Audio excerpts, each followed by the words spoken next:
Alhamdulillah allazi qad ajala sakinata fi qulubil mu'minina liyajladu imanan ma'a imanihim. Asyhadu an la ilaha illallah wahdahu la syarikalah wa asyhadu anna Muhammadan abduhu wa rasuluhu allazi la nabiyya ba'dah. Allahumma sholli ala Muhammad wa ala ali Muhammad kama shallaita ala ali Ibrahim wa barik ala Muhammad wa ala ali Muhammad kama barakta ala ali Ibrahim innaka Hamidum Majid.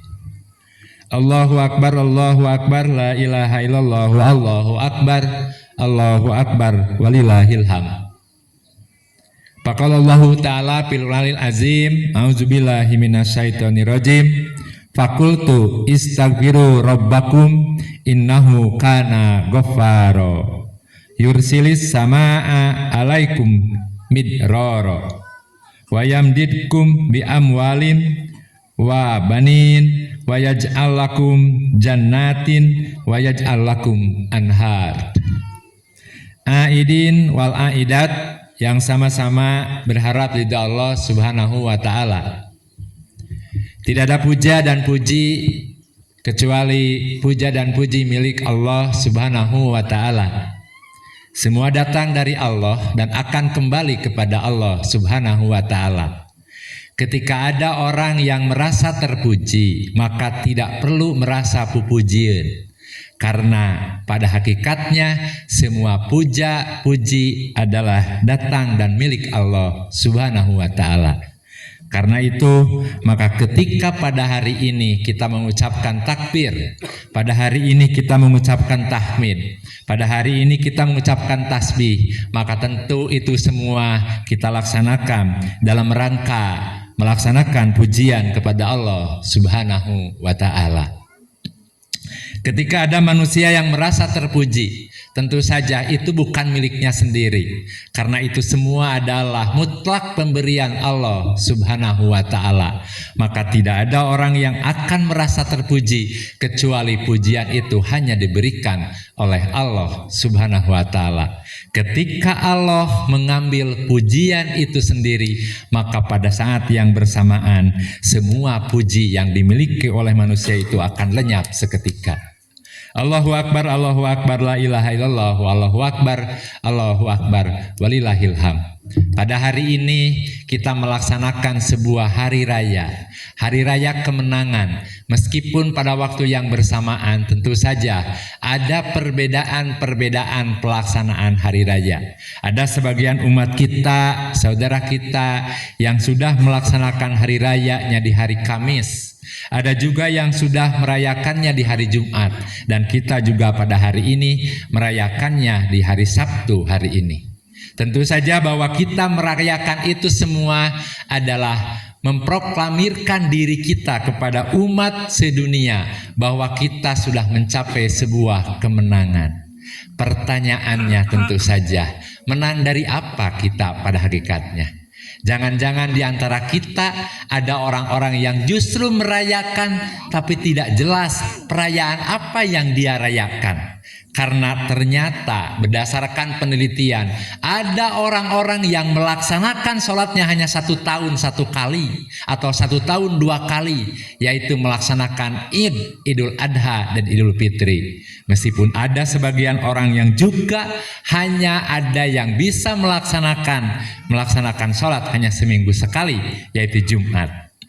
Tapi tentu saja bagi kita semua hal itu sudah tidak mungkin terjadi.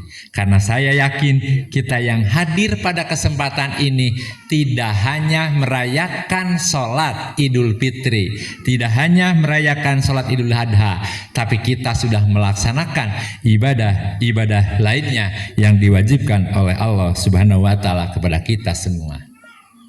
Aidin wal aidat. Pada hari ini tentu kita sedang merayakan sebuah kemenangan, yaitu sebuah jaminan dari Allah Subhanahu wa Ta'ala bahwa pada hari ini kita sudah dapat jaminan ampunan dari Allah Subhanahu wa Ta'ala. Yang Allah sendiri melalui Rasulnya menyatakan bahwa tidak akan masuk surganya Allah Subhanahu wa Ta'ala orang yang datang dengan segudang amal, tapi kalau Allah tidak menjamin pengampunan kepada orang tersebut. Jadi percuma orang datang dengan amal yang banyak, kalau orang itu tidak mendapatkan jaminan ampunan dari Allah, maka percuma orang itu tentu tidak akan langsung dimasukkan kepada surganya Allah Subhanahu wa Ta'ala. Tapi hari ini kita sedang merayakan kemenangan bahwa kita mendapatkan jaminan ampunan dari Allah setelah sebulan lebih kita melaksanakan ibadah tahunan yang namanya ibadah saum, yaitu ibadah saum itu salah satu fungsinya adalah untuk mendapatkan ampunan dari Allah Subhanahu wa Ta'ala. Karena kita yakin sebagaimana diungkapkan oleh Rasulullah, ada 3 golongan orang yang akan merugi, yang ketiga golongan itu mendapatkan sesuatu, tapi sesuatu itu tidak menjadi jaminan buat dia. Satu di antaranya adalah orang-orang yang adrok kasauma, yang mendapatkan bulan saum, yang pada saat bulan Ramadan hadir, masih hidup dan dalam keadaan normal, dia melaksanakan saum, tapi justru saumnya tidak membuat dia diampuni oleh Allah Subhanahu wa Ta'ala, sehingga saumnya hanya menahan lapar, sehingga saumnya hanya menahan haus, tapi justru rasa lapar, rasa haus, dan pengorbanan serta ibadah yang lainnya tidak bisa mendapatkan ampunan dari Allah Subhanahu wa Ta'ala. Maka orang-orang yang seperti itu digambarkan oleh Nabi kita Muhammad Sallallahu Alaihi Wasallam yang rogima anpu rojulin, yang tikus ruktah irungna jal manusia gitu, yang cilaka 12 cek orang Sunda mah, nurugi kacida. Mereka melaksanakan saum, lapar, haus, menahan apapun, yang halal pun tidak kita laksanakan, yang boleh pun tidak kita laksanakan, tapi pada saat itu kita berkorban demi Allah, tapi justru pelaksanaan saumnya tidak jadi jaminan buat diampuninya dosa kita. Nauzubillah min dzalik. Mudah-mudahan kita semua pada hari ini memproklamirkan diri bahwa kita betul-betul manusia-manusia yang lahir pada hari ini seperti seorang bayi yang baru lahir dari rahim ibunya, yang pada saat lahir bayi tersebut tidak membawa dosa sekecil apapun.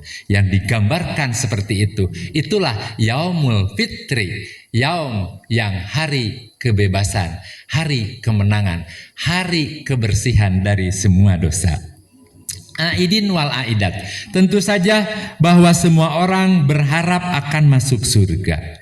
Tidak ada satu orang pun yang tidak berharap untuk dimasukkan kepada surganya Allah. Akan tetapi yang tadi tidak ada jaminan bagi kita untuk masuk surganya Allah ketika kita semua kembali ke Allah masih membawa dosa. Sementara kita paham bahwa namanya manusia itu adalah makhluk khoto wan nisyan. Manusia itu adalah makhluk yang terbiasa melaksanakan kesalahan dan terbiasa lupa.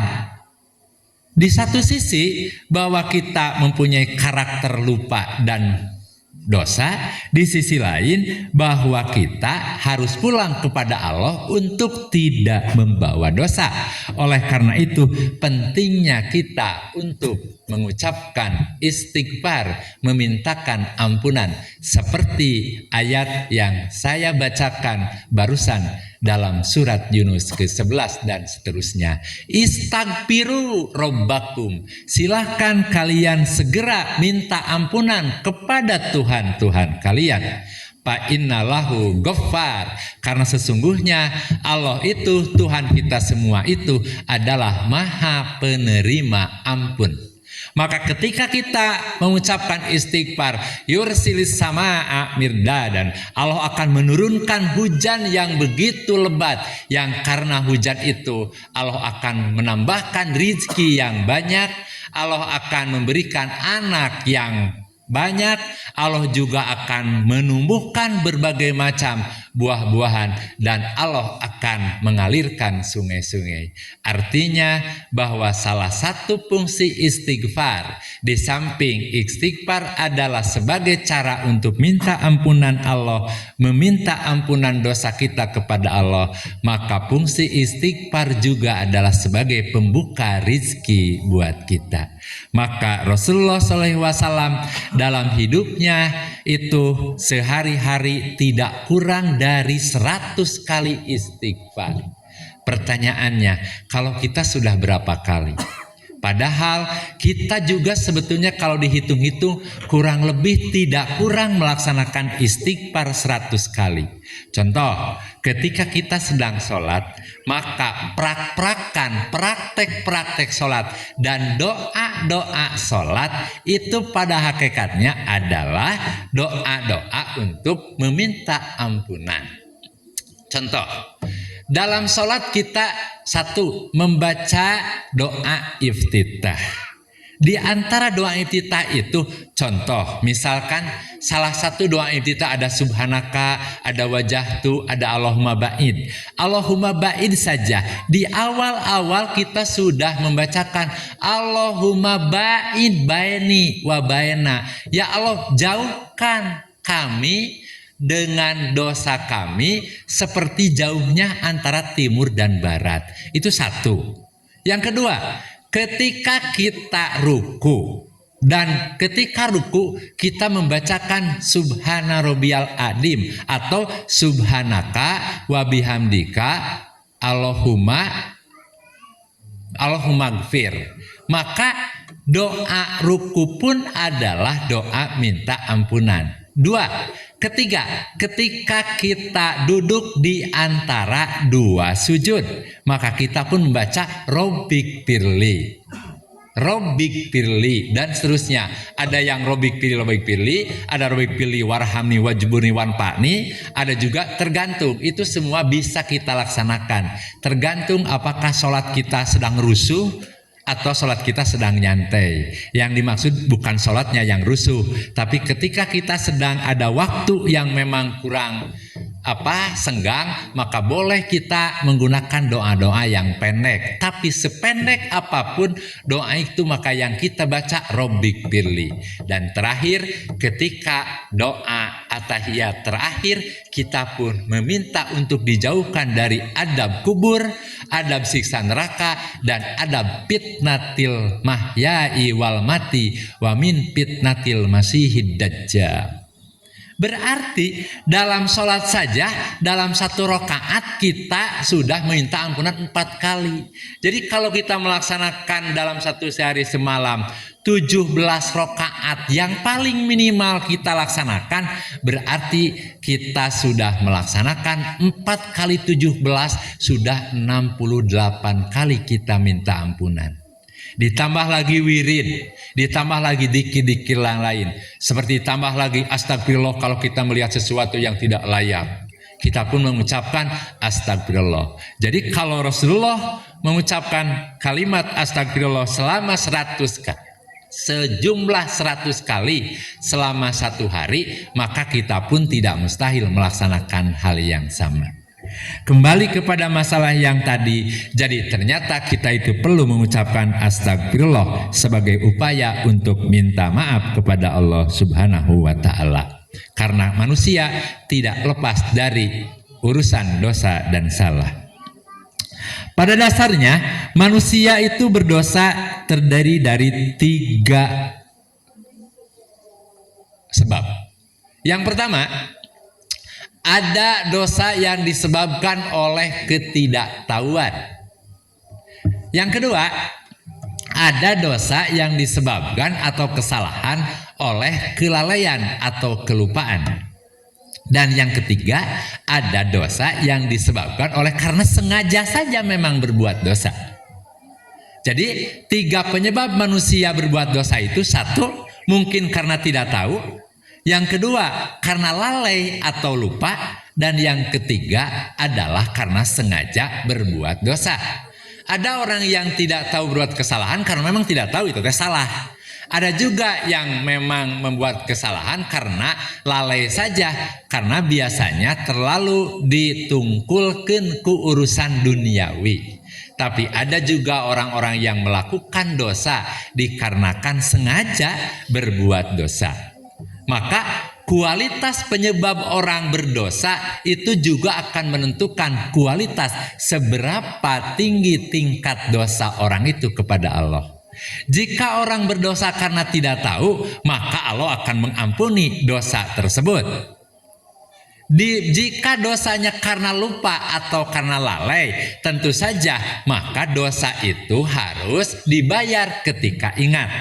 Ada orang yang lupa melaksanakan sholat, ada orang yang lalai melaksanakan sholat. Misal kelupaan karena saking anteng nagawe nalika sholat duhur, poho teu sholat duhur, inget-inget geus isya. Apakah harus sholat duhur? Harus dilaksanakan.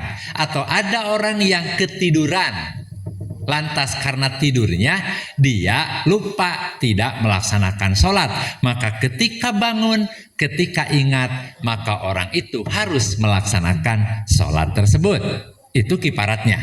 Tapi ada orang-orang yang sengaja meninggalkan sholat, tapi justru bukan karena lupa atau karena tidak tahu. Maka bagi orang-orang seperti ini tidak lain kecuali dengan tobat. Karena tidak ada kodok dalam sholat, yang ada hanya kodok dalam puasa. Lana nu'maru bi qada'i saum la nu'maru bi qada'i salat. Kata Rasulullah, kami diperintah untuk mengqada saum tapi tidak diperintah untuk mengqada salat. Jadi kalau ada orang-orang yang sudah 30 tahun tidak melaksanakan salat, lalu ke umur 31 tahun dia sadar untuk melaksanakan salat, maka tidak perlu mengqada selama 30 tahun salat. Rek kumaha salatna ngagantianana, rek iraha. Tapi bisa dengan cara yang tobat. Sementara yang terakhir, orang yang melaksanakan maksiat atau melaksanakan kesalahan itu, maka penyebabnya ada 2. Jenisnya ada 2. 1 jenis jenis maksiat yang dikarenakan oleh nafsun. Yang kedua jenis maksiat yang disebabkan oleh kibrun. Aidin wal aidat. Allahu akbar, Allahu akbar, la ilaha illallah, Allahu akbar walillahil hamd. Tadi ada dosa yang jenisnya termasuk dosa nafsun. Artinya bahwa manusia itu melaksanakan dosa karena hawa nafsunya. Justru kebanyakan kita melaksanakan dosa karena kita tidak bisa mengendalikan nafsu kita, nafsu serakah kita. Karena kata Imam Al-Ghazali, nafsu itu ada 3. 1 ada nafsul amarah, 2 ada nafsul lawamah, yang ketiga ada nafsul mutmainah. Maka ketika manusia masuk kepada nafsul amarah, maka setan begitu pandai memainkan nafsu kita. Karena itu maka manusia banyak yang tergelincir kepada perbuatan maksiat. Seperti bapak kita Adam alaihi salam, beliau melaksanakan satu kemaksiatan dikarenakan beliau juga atas godaan setan dan beliau tidak bisa mengendalikan nafsunya. Sehingga Adam alaihissalam, bapak kita, tergoda untuk mendekati pohon holdi yang sementara satu-satunya larangan yang dilarang oleh Allah pada saat itu cuman itu. Tapi karena keserakahan manusia, meskipun yang dihalalkan banyak, yang dibolehkan tidak terbatas, sementara yang dilarang cuman satu, kekeh panasaran, hayang we ngalaksanakeun nu hiji eta. Itulah salah satu jenis nafsun, jenis maksiat yang dikarenakan oleh nafsu. terkait dengan dosa ini Allah Subhanahu wa taala insya Allah akan mengampuni dosa kita kalau kita tobat. Sementara jenis yang kedua adalah jenis maksiat, yaitu jenisnya kibrun, yaitu kemaksiatan yang dilaksanakan oleh manusia karena kesombongan.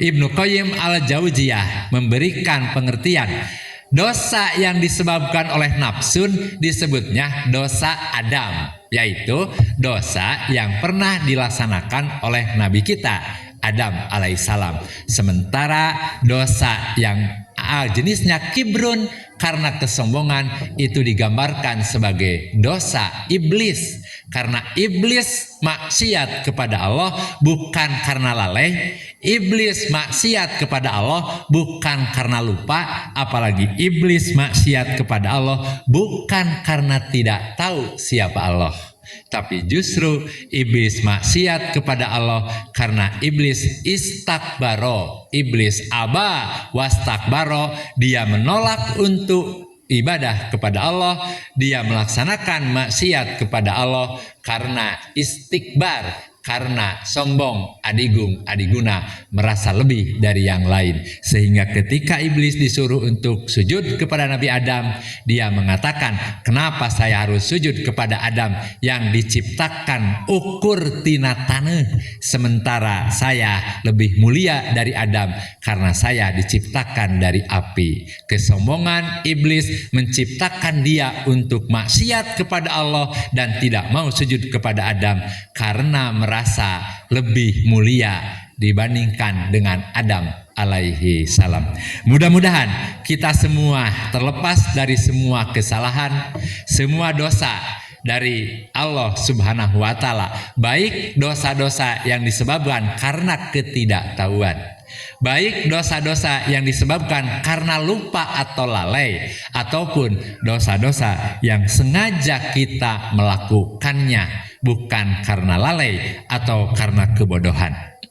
Mudah-mudahan jenis dosa kita kebanyakan bukan dosa-dosa yang dilaksanakan karena kibrun, karena kesombongan, tapi sedikit dosa-dosa yang kita laksanakan karena dosa-dosa nafsun. Karena Allah menjamin selama kita tobat kepada Allah, maka apapun dosanya, insya Allah Allah itu Ghafar, Allah itu Maha Pengampun.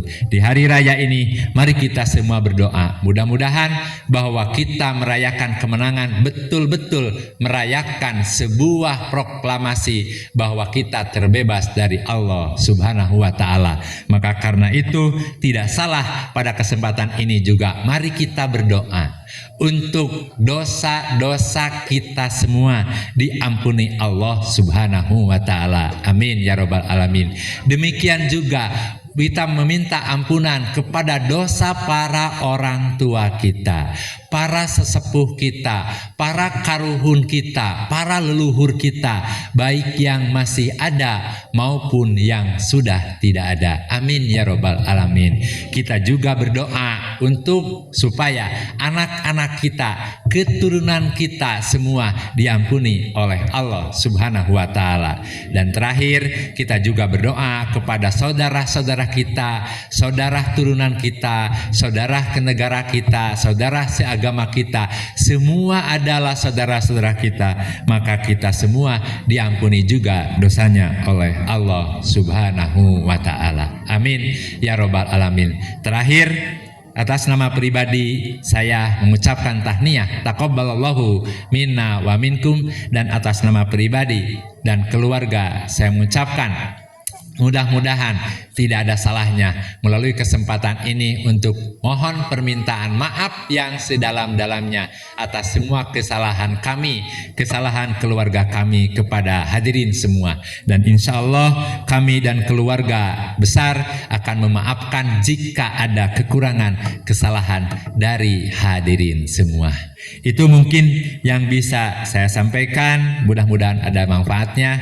Sehingga ditutup haflah ini dengan ucapan Rabbana la tujig qulubana ba'da id hadaitana wa hab lana min ladunka rahmah Rabbana atina fid dunya hasanah wa fil akhirati hasanah wa qina adzabannar. Assalamualaikum warahmatullahi wabarakatuh.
Budakna. Jangan. Jangan. Sawa lieu lah. Aku dapat. Ulah berhenti. Lihat kali. Ya, ada